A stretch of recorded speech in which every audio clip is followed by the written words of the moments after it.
And like, because I know you've just talked about earlier or just before the podcast, we're talking about how you've come through a dark time and also relating back to when you moved to the Sunshine Coast and you wanted to improve your health and physique. Have you always had the mindset of when a challenges arise, you find the way to overcome it? Or is it a battle that you find to juggle within yourself with, I guess, sitting in it and not taking action, but then also the tug of war of actually taking the action to overcome it too? Yeah, so I've always been a person, and I still am that person who always will tackle it head on, even though at the time when you're deep in it, you're not always sure what to do, where to go. But naturally, I'm a type A personality, very competitive. So always looking for more, always looking for other ways, always looking for different alternatives. Um, yeah. Yeah. Because I think it's super important as well because I know a big part of like what you do is manifestation. And manifestation is great, but then also balancing that with action as well. It's like manifesting it with action. Do you find that is also important to have the balance of the two? Yeah, 100%. And I think a lot of people have a misunderstanding about manifestation. They just think it is woo-woo, spiritual hoo-ha. But manifestation is actually something that's used by Olympic athletes because it is about training your brain and your nervous system to believe in something that hasn't happened yet. And that is manifestation. You can call it goal setting, you can call it your aspirations, whatever you name it. It is about creating that mental picture in your mind and then aligning your feelings, your habits, and your actions with how you want to feel. So let's say, for example, let's take this real example of me a couple of months back when I was super depressed, super sleep deprived. I wasn't in a good state. In my mind, I wanted to feel happy, healthy, energetic. I wanted to feel like I had spring in my step, like I wanted to socialize with people. So in my mind, I was thinking of those feelings. And then I pictured every single day in my mind what it is that I could do or how I could act in order to feel that way. So I was basically pretending to be that future version of me here whilst I was still in the depressed state.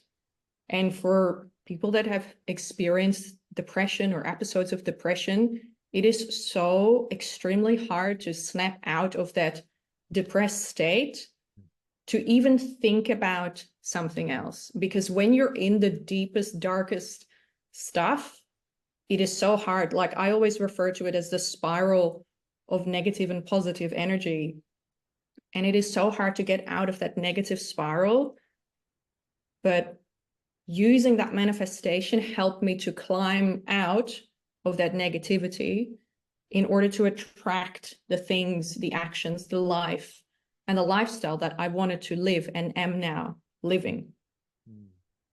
That makes so much sense. It's like embodying the person you want to become because I feel like with depression, you may be able to agree with me here, but like when I battled depression myself, it felt like I had the weight vest on my mind.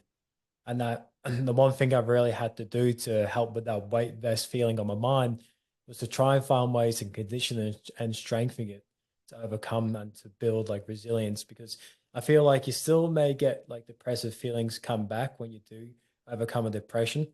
But I feel like the things that you learn along the way on that journey are really going to be able to support you in times when those feelings do come up again. Yeah, and I think that's where mindful awareness, the practice of mindfulness and being aware of such feelings, of feeling that weight on your mind, or for me, it was really heavy in my body. It is so good to learn to recognize those feelings because you're right. Then when it does occur again in the future, you do think, oh, hey, here it is. Here is that feeling again. And this is something that I talk about a couple of times a week on my stories on Instagram, is we have this spiral of emotions. There is a negative spiral and there's a positive spiral. When you're at that point that you can recognize, hey, I'm feeling sadness, I'm feeling disappointment, I'm feeling a weight of heaviness on my mind or on my shoulders. If you keep going with those feelings, you will spiral down lower and lower, eventually to a state of, sadness and deep depression. But when you catch it early enough and you're aware of it and recognize it, and like you say, you can use those strengths and think, hey, I can pick myself up again in order to get to that positive spiral. Yeah, because like you said, if you're repeating certain thought processes, you're just creating the belief within yourself. And one of the things that truly helped me was guided affirmations. So listening to guided affirmations before I went to sleep, like in that theta brainwave state, and really reprogramming my subconscious mind to create new beliefs, more empowering beliefs. I think that was so important because before that, I feel like when you're on a depressed state, you usually start doing a loop of negative beliefs and negative thoughts about yourself. I find it's really important to shift and change that to something more empowering and positive. Yes, I agree with you 100%. You couldn't be more spot on, because that's exactly what happens when we're in that state. We are stuck in that bottom loop of negativity and depression. And there are certain ways to snap out of that, CBT, but mindfulness and positive affirmations, reprogram the mind, has been the technique that have helped shift my mindset out of where I was to where I am now. And this is why I preach this and I practice this to my audience online, because it is so important to be aware of that and then choose something else. Because many people are stuck, whether it's stuck in depression, anxiety, stuck in a certain state of they are here, yet they want to be there, or they are here because of a trauma or whatever it is. It was their family, it was their friends, their neighbor, whatever it was. You have the power to take that bull by the horns and to actually say, no, this is enough. Now I am in charge and I will change and shift my mindset now. And it only takes 30 days. Yeah. Like you said, it takes 30 days, creating new patterns, new beliefs to start taking action.